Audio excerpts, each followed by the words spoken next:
Tu me creuses une tombe, moi je trace un chemin de paix, par Axel Kalinijabo. Bruxelles 3 août 2025. Lorsque je suis rentré au Rwanda en janvier 2010, c'était avec une volonté profonde.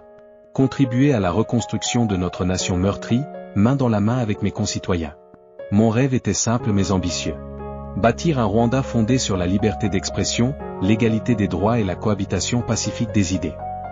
Un Rwanda où personne ne serait laissé pour compte. Je ne venais pas mendier quoi que ce soit. J'étais une jeune femme accomplie, diplômée en droit des affaires et en investissement, dotée d'une carrière prometteuse et d'une famille aimante. Mais rien de tout cela ne comptait davantage que l'amour inconditionnel que je portais, et que je porte toujours à mon peuple. Dès mon arrivée, les avertissements n'ont pas tardé. Ce régime, tu ne le connais pas, il te brisera, me soufflait-on. On me prédisait la prison, voire la mort. Mais j'avais foi.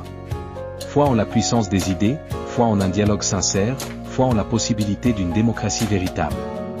Si mes convictions devaient me valoir l'exclusion ou la répression, alors j'aurais au moins tenté, avec dignité, de faire ma part.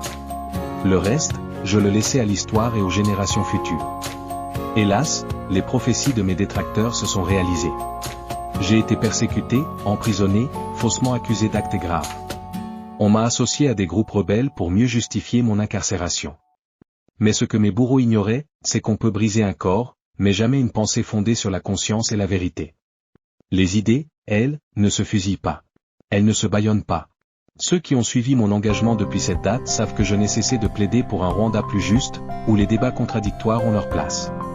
À chaque tentative de me présenter devant le suffrage universel, les autorités m'ont bloqué, érigeant des barrières toujours plus absurdes. Pourtant, jamais je n'ai nourri de haine envers le président Kagame ou sa famille. Lui comme moi sommes aujourd'hui grands-parents. Je ressens une joie sincère à le voir entouré de ses petits-enfants, c'est un bonheur universel. Même si l'on m'a refusé le droit de rendre visite aux miens, et surtout à mon mari très malade, j'ai pu au moins embrasser mes enfants et petits-enfants. Pour cela, je suis reconnaissante. On m'a reproché de critiquer certaines politiques gouvernementales. Mais toute démocratie digne de ce nom vit de la critique constructive.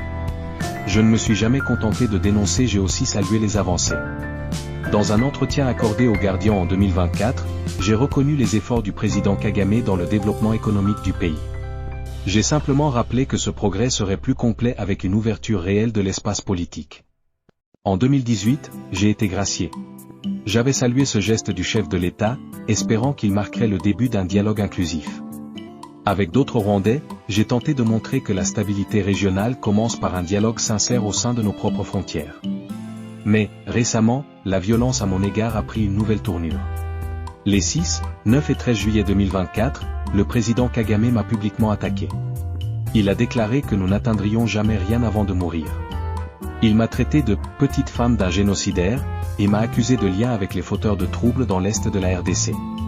Puis il a ajouté que je finirais mal. Comme souvent, les attaques venues d'en haut se répandent comme une traînée de poudre. Des internautes se sont déchaînés, certains appelant à mon exécution en pleine rue. Fait troublant. Le Bureau rwandais d'investigation, RIB, n'a engagé aucune poursuite contre eux, alors que des journalistes sont arrêtés pour de simples propos publiés en ligne.